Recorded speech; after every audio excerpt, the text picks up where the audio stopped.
अस्सलाम वालेकुम, welcome back to my channel guys. I hope कि व्लॉग्स अच्छे होंगे। गाइस सबसे पहले तो मैं एक बात कहना चाहती हूँ आपसे कि कुछ लोगों को मेरी स्टोरी समझ नहीं आई और उन्होंने मुझसे पूछा कि आखिर ज़मीन ने ज़िंदगी को क्यों मौका दे दिया, या ज़मीन को औलाद कितनी क्यों ख्वाहिश है, या ये कि ज़मीन की कोई सेल्फ रिस्पेक्ट नहीं है। सो मैं आप लोगों को एक बात क्लियर कर दूँ कि आपने जब स्टोरी देखनी होती है तो फुल देखा करें। जब मैं बात कर रही होती हूँ ना एज अ ऑथर, ठीक है, तो आप लोग इसे ज़रूर सुना करें, क्योंकि मैं एज गैप देती हूँ। तो मेरे ख्याल से आप लोगों ने वो पोर्शन जो था वो स्किप किया था, जिसमें मैंने बताया था कि पहले भी 3 महीनों का मैंने गैप उसमें जो है ना ड्यूरेशन आगे बढ़ाया और आगे भी 3 महीने का बढ़ाया है, तो टोटल 6 मंथ हो गए। उसमें मैंने ये क्लियर किया था कि कैसे होंगी जो है वो ज़मीन से माफ़िया मांगता है, उसकी याद में तड़पता है, ज़मीन माफ़ नहीं करती। सो जो नेक्स्ट टाइम मैंने 3 माह का गैप लिया था, तो उसमें मैंने यही बताया कि यूंगी ने बहुत कोशिश की थी ज़मीन के करीब जाने की, लेकिन ज़मीन ने उसे मौका नहीं दिया। ठीक है, तो आप लोगों को शायद क्लियर नहीं हुआ था, तो अब हो गया क्लियर। तो जो लोग ज़मीन की सेल्फ रिस्पेक्ट की बात करते हैं कि उसमें सेल्फ रिस्पेक्ट नहीं है या उसको बच्चों की क्यों ख्वाहिश है, वो भी छोटी है, तो सिंपली सी बात है कि ज़मीन अब 16 साल की जवान लड़की है, वो बच्ची नहीं है। ठीक है, तो जब उसे इतना बड़ा धचका लगा है और इतनी वो अरसे तक उस ट्रॉमा में रही है, 3 माह तक अपने माँ बाप के घर में रही है। ठीक है, तो उस दौरान जो उसने वो फेस किया है, हर वक्त जो उसके ऊपर एक बोझ तारी रहता कि मैं कभी औलाद नहीं हो पाएगी मेरी, या मैं इस तरह से, तो उस वाक्य ने जिमिन को बहुत जल्दी भी दिमागी तौर पे बड़ा कर दिया। वो बच्ची नहीं रही है वो। ठीक है, सो अब जब हमें कोई धचका लगता है या हमें कोई परेशानी या मुसीबत आती है, तो हम लोग बड़े हो ही जाते हैं, ज़हनी तौर पे मैच्योर हो जाते हैं। तो जिमिन भी मैच्योर हो चुकी है। ठीक है, तो आप लोगों को हर चीज़ क्लियर हो गई होगी। सो नेक्स्ट हम आगे बढ़ते हैं। जिमिन नाश्ते की टेबल पे बैठी होती है जब यूंगी उसके लिए नाश्ता लेके आता है। जिमिन, नाश्ता, चलो खाओ, फिर मेडिसिन भी खानी है तुमने। मुझे भूख नहीं है, आप खा लें। क्यों भूख नहीं है? मेरी तरफ देखो, क्यों भूख नहीं है बताओ मुझे। मैंने कहा ना आप खा लें, मुझे नहीं खाना। जिमिन प्लीज मुझे डिस्टर्ब ना करें, मैं बस अकेले रहना चाहती हूँ थोड़ी देर के लिए। यहाँ से उठ के चले जाएं, बल्कि आप बैठे रहे, मैं खुद ही चली जाती हूँ। इससे क्या हुआ है? ऐसे नहीं हो सकता। जिमिन बात सुनो, जिमिन।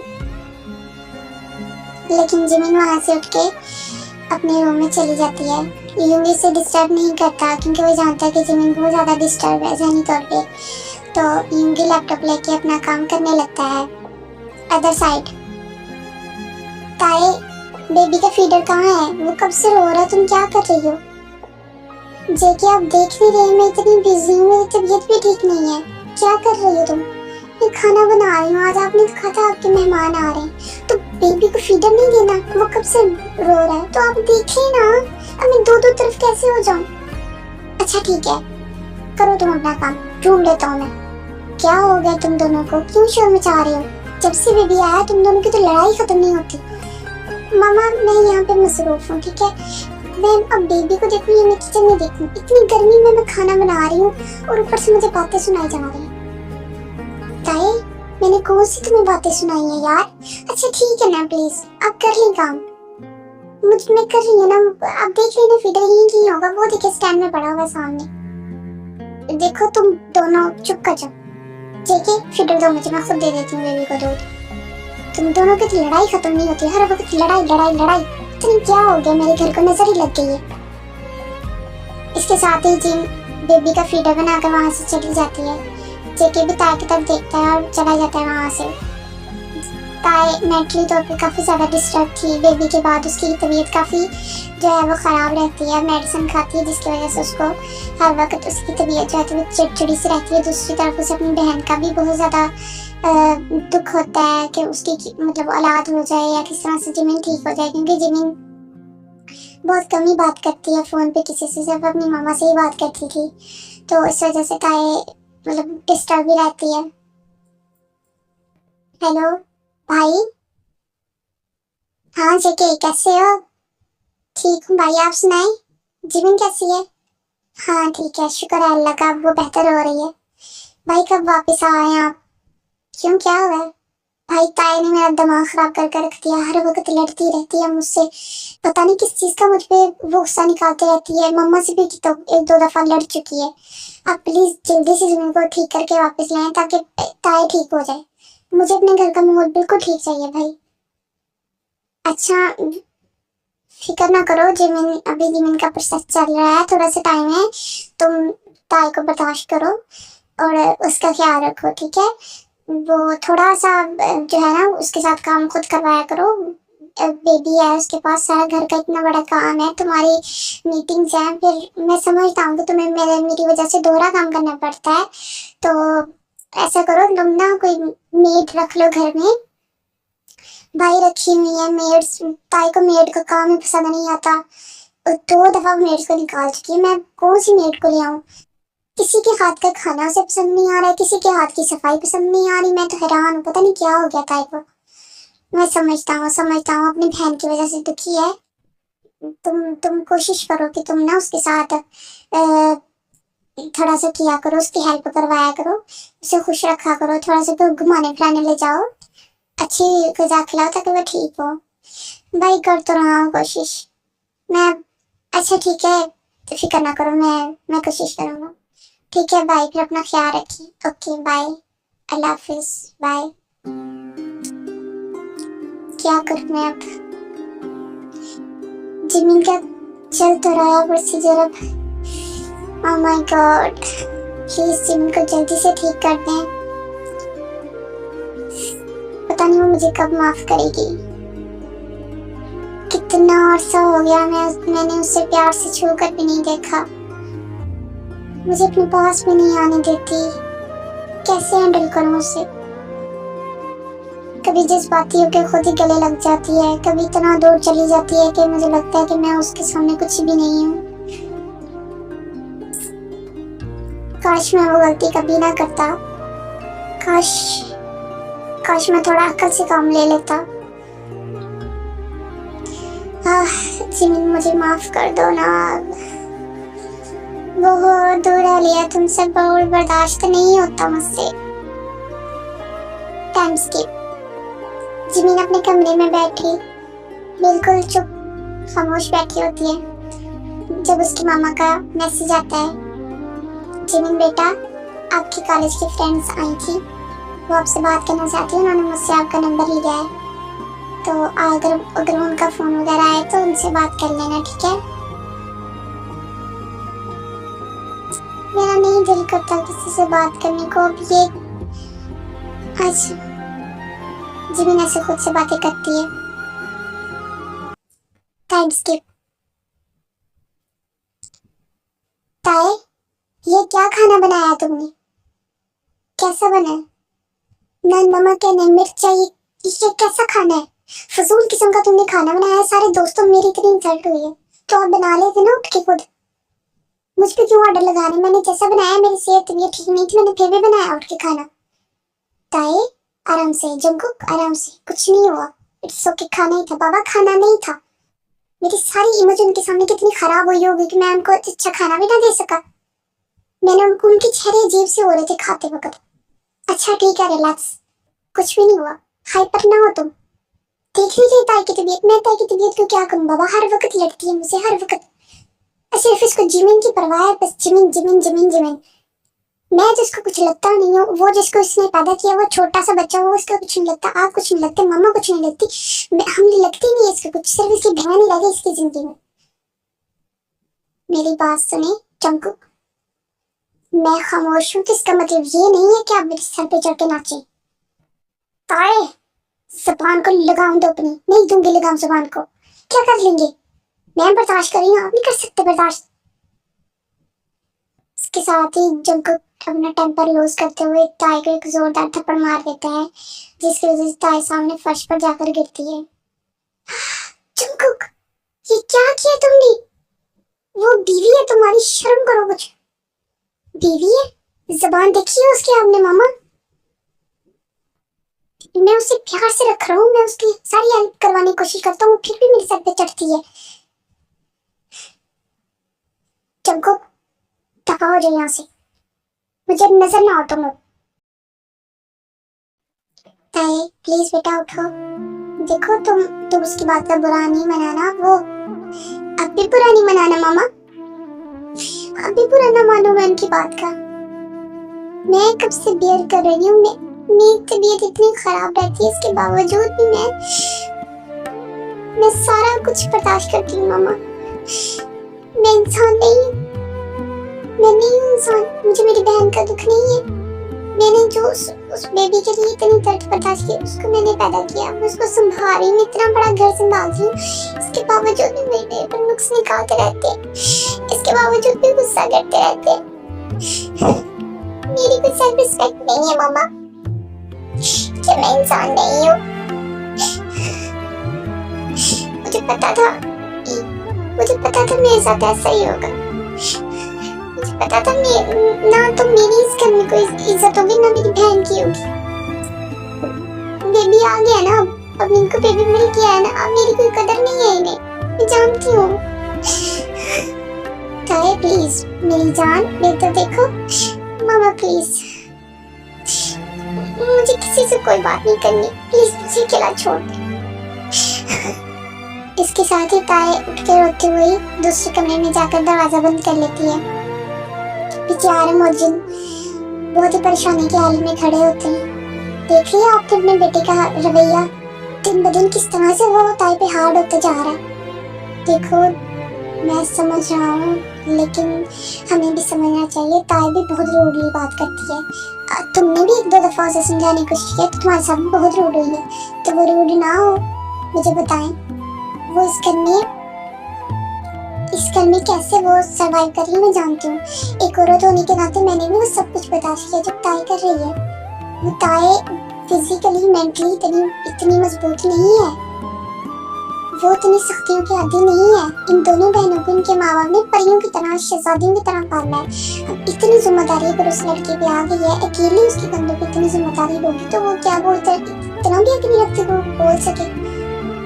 जंगकुक ने बहुत गलत किया है और मैं उसको कभी माफ नहीं करूंगी। इसके साथ जिन भी दूसरे कमरे में चली जाती है। Time skip. जेके मेरी बात सुनो। जी बाबा बोले। तुम्हें ताई के साथ इतना रूड नहीं होना चाहिए था, वो तुम्हारी बीवी है, तुमने सबके सामने से थप्पड़ मारा है, तुम्हें कोई ख्याल है?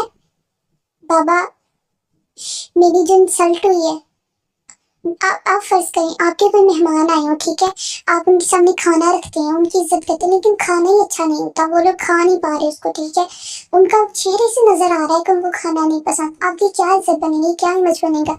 चलिए मेरी उसको इज्जत की परवाह नहीं थी, तो खुद की इज्जत की तो परवाह कर ली थी ना। हमारे सारे घर वालों की इंसल्ट हुई है एक तरह से, ठीक है, ये बात एक नॉर्मल सी बात है, किसी से भी खाना किसी भी तरह का बन सकता है। और ताई अकेली थी किचन में, ठीक है, तुम्हारी माँ की तबीयत ठीक नहीं थी, तुम्हें भी पता है, वो नहीं जा सकती थी किचन में।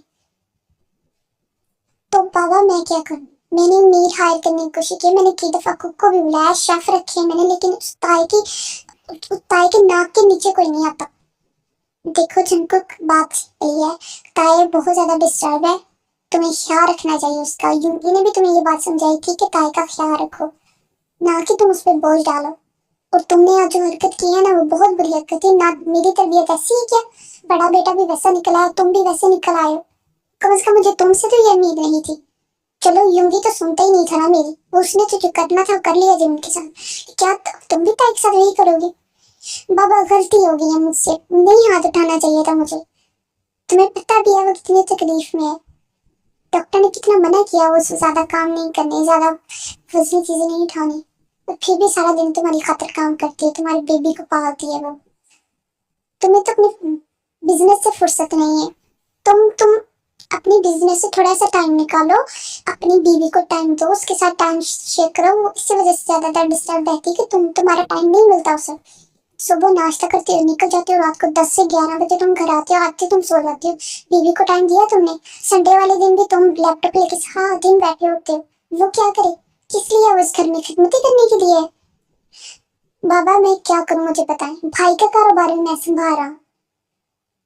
देखो यूंगी से कहो, मैंने कहा था उनको मैंने कह दिया है उनको कि भैया वापस आ जाए, लेकिन अब जिमिन जिमिन का बहुत लंबा प्रोसीजर है बाबा।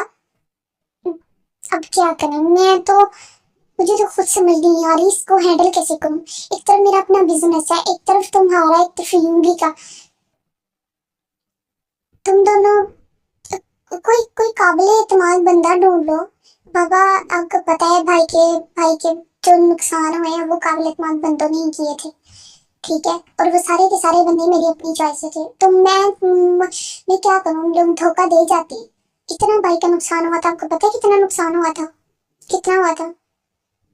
1.5 अरब रुपए का नुकसान हुआ था बाबा। क्या? जी, 1.5 अरब रुपए का नुकसान हुआ था भाई को। 150 करोड़ का नुकसान हुआ था भाई को। उन्होंने किसी को नहीं बताया। वह भाई के पास अब बहुत कम पैसा है गया बाबा। अब मैं भाई के बिजनेस को ऐसे नहीं छोड़ सकता। तो ये तुमने मुझे पहले क्यों नहीं बताया? तुम लोगों ने तो उस वक्त कहा था 1.5-2 करोड़ का होगा। भाई को अच्छा खासा नुकसान हुआ है। और अगर मैं आपको एक बात बता दूं तो आप और हैरान होगी। कौन सी बात? जिमीन के इलाज पे भाई का 30 करोड़ रुपया लग चुका है। आपको पता है इस बात का? 30 करोड़ 3 महीनों में? जी हाँ। सिर्फ जमीन के इलाज पे नहीं, जहाँ पे वो रहते हैं वो इलाका भी बहुत महंगा है। वो कॉलोनी भी बहुत अच्छी है, ठीक है। तो भाई वहां पे रहते भी रेंट पे हैं। गाड़ी का खर्चा, हॉस्पिटल आने जाने का खर्चा, जमीन की मेडिसिन इतनी महंगी है कि हमारी सोच है। उफ। तो यूंगी कर कैसे रहा है इतना खर्चा? यही तो मैं यहाँ से बेच रहा हूँ, भाई खुद कमा रहे। मैं कहता हूँ हम सबसे ज्यादा मुश्किल हालात भाई के हैं। तो अब वो इतना वहां पे फोकस करके जमीन का इलाज करवा रहे, तो मैं कैसे उनको वापस बुला लूं? इतना अचानक इतना खर्चा करके वापस आए, जमीन भी ठीक ना हो, ठीक है। इधर से हमारा बिजनेस भी लॉस में चला जाए तो क्या फायदा? उफ। तो यूंकी ने तो एक मर्तबा भी मुझसे नहीं कहा, क्योंकि वो आपको टेंशन नहीं देना चाहते। वो आप जानते हैं यूंगी भाई आपकी कितनी इज्जत करते हैं, और वो नहीं देना चाहते टेंशन। वो एक इंडिपेंडेंट बनता है भाई। मामा बाबा वो मानते ही नहीं है किसी की। ओ मेरे खुदा, इतना बड़ा नुकसान यूंगी का, यानी कि टोटल कुल मिला के यूंगी का 1 अरब और 80 करोड़ रुपया लग चुका है। जी भाई, लग चुका है जी बाबा। उन्होंने उन्होंने बहुत भारी कीमत चुकाई है इस सब की। जमीन उन्हें सस्ते में नहीं पड़ी बाबा। आपको पता है, जब से जमीन इस घर में आई है भाई का बहुत ज्यादा खर्चा हुआ। दिखने में नहीं लगता कि भाई का इतना, हाँ भाई का नुकसान हुआ सेपरेटली, लेकिन जमीन पे भाई ने बहुत ज्यादा खर्च किया है। ये बात सबको माननी चाहिए। सबको ये लगता है कि इंगी ने जमीन पे जुल्म किया है, जिस तरह बॉय ने किया है, बहुत किया है जुल्म जमीन पे, बहुत बड़ा नुकसान किया है उसका। लेकिन भाई अब उसकी बहुत बड़ी कीमत चुका रहे हैं, जिसका किसी को नहीं पता। अच्छा तुम ऐसा करना, अपनी माँ को ना ये बताना, ताई को भी ना ये बताना। वो दोनों टेंशन लेके वैसे ही मरने वाली हो जाएंगी। मैंने इसलिए नहीं बताया बाबा। अपने दिल में ये बात रखी हुई है, और मुझे पता है मैं किस तरह से देख रहा हूँ। अपने घर को मैनेज करना, भाई की टेंशन को मैनेज करना, फिर ऊपर से इतनी जिम्मेदारियां, मैं कहाँ जाऊँ? अच्छा तुम फिक्र ना करो, मैं कुछ करता हूँ। मैं तुम्हारी हेल्प करने की कोशिश करता हूँ। मैं हायर करता हूँ किसी को, कोई ईमानदार बंदा ढूंढता हूँ। बाबा ढूंढे प्लीज, मुझे बहुत ज्यादा जरूरत है किसी ऐसे बंदे की जो कम से कम भाई का कारोबार संभाले, या मेरा संभाले, मैं भाई का संभाल लेता हूँ। हाँ ठीक है, फिक्र ना करो तुम। इसके साथ ही जंकुक उठ के अपने रूम में चला जाता है। ताई अभी भी मुसलसल रो ही रही होती है, क्योंकि जंकुक ने आज पहली मर्तबा ताई पे हाथ उठाया था, तो इस वजह से ताई को बहुत ज्यादा दुख हुआ था। ताई अभी भी रो रही हो? उठो, सोना नहीं है आज? आप सो जाएं, मैंने आपसे बात नहीं की। आप तो वैसे भी सोने ही आते हैं, कमरे में जाएं सो जाएं। ताई प्लीज, मेरा लड़ने का कोई मूड नहीं है। मैंने सुबह जो किया था बस, आपने जो सुबह किया था आपने दिखा दिया कि अंदर से क्या है और क्या नहीं। असली चेहरा आपने भी दिखा दिया है। आप भी अपने भाई की तरह घटिया। ताई बस, बस बहुत हो गया। तुम अब हद से ज्यादा बढ़ रही हो। मैं जितना कोशिश करता हूँ कि मैं खुद के गुस्से पे काबू रखूं, तुम मुझे उतना ही गुस्सा दिलाती हो। तो ना करे ना काबू खुद पे। मारे किसने रोके आपको? आज मारा अभी और मार लेंगे, हाथ तो खुल ही गया है आपका। मैं तो जैसे मार खाने के लिए आई हूँ ना इस घर में। ताए मेरा मीटर शॉर्ट ना करो। तुम्हें सोना है तो सो जाओ, नहीं तो दफा हो जाओ मेरे से बाहर। दिखा दी ना आपने भी असलियत। आप दोनों भाई ऐसे, उधर वो मेरी बहन को इस्तेमाल कर रहे हैं, इधर आप मुझे इस्तेमाल कर रहे हैं। ले जा रही हूँ अपने बेबी को यहाँ से, रही आप अकेले इस रूम में सड़ते रहे। इसके साथ ही ताई अपने बेबी को उठाती है और कमरे से बाहर चली जाती है। सो गाइस, ये था स्टोरी का 12 वाला पार्ट। आई होप कि आपको सारी स्टोरी अच्छे से समझ आ गई होगी और आपके सारी मिसअंडरस्टैंडिंग भी खत्म हो गई होंगी। So guys, please do share, subscribe, comment and support me. So जब मेरी तबीयत अभी भी ठीक नहीं है और मुझे बहुत ज़्यादा दर्द भी है, मेरे मतलब पैरों में बहुत ज़्यादा तकलीफ हो रही है जख्मों की वजह से, तो मुझसे एडिटिंग नहीं हो पा रही। तो मैं 1-2 दिन का गैप इसलिए ले रही हूँ। सो आई होप कि आप लोग मुझे समझेंगे और मुझे सपोर्ट करेंगे, और जो मुझे सपोर्ट करते हैं, कमेंट करते हैं, मैं आप सबका बहुत बहुत शुक्रिया अदा करना चाहती हूँ। थैंक यू सो मच, आप लोगों का दिल से शुक्रिया, और I love you, bye bye.